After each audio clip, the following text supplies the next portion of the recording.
memastikan transisi kekuasaan lancar.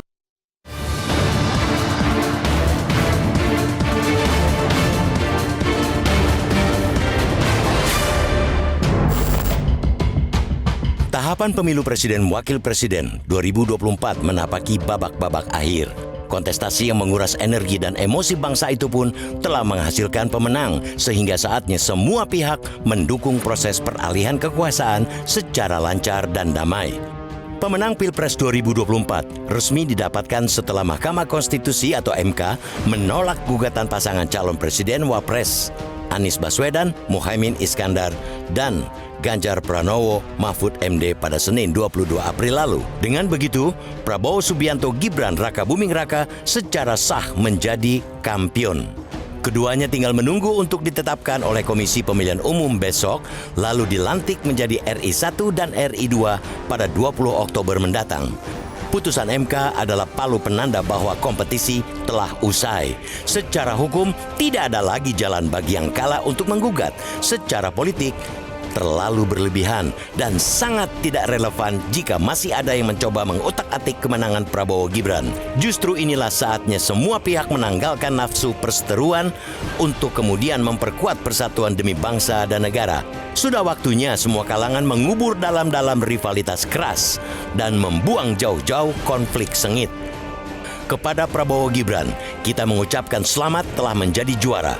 Suka tidak suka, mau tidak mau, keduanya lah yang mendapat mandat rakyat untuk memimpin bangsa ini 5 tahun ke depan.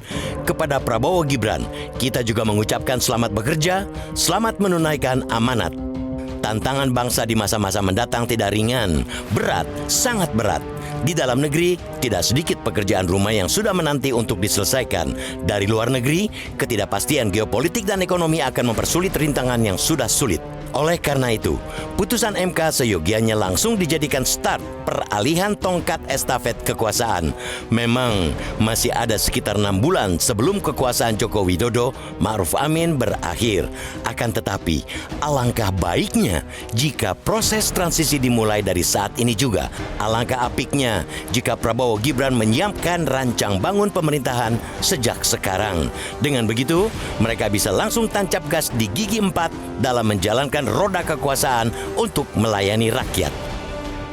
Kepada Prabowo Gibran, kita juga mengharapkan bisa terus menjaga amanat reformasi dan memperkuat demokrasi. Harus tegas kita suarakan bahwa demokrasi sedang sakit. Putusan MK yang lonjong, tidak bulat, terkait dengan kemenangan Prabowo Gibran menguatkan hal itu.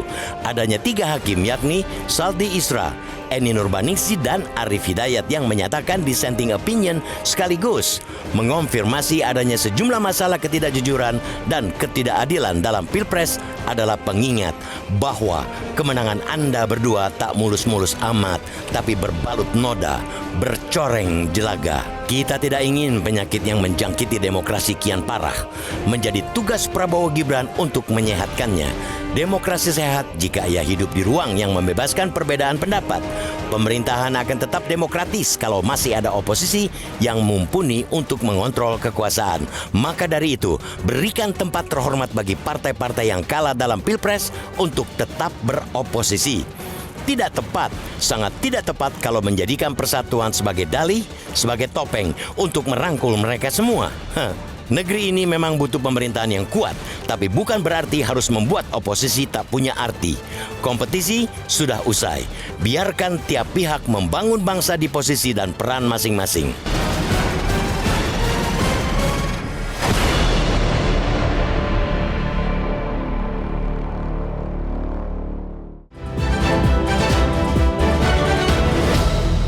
Jelajahi cara baru mendapatkan informasi. Download Metro TV Extend sekarang.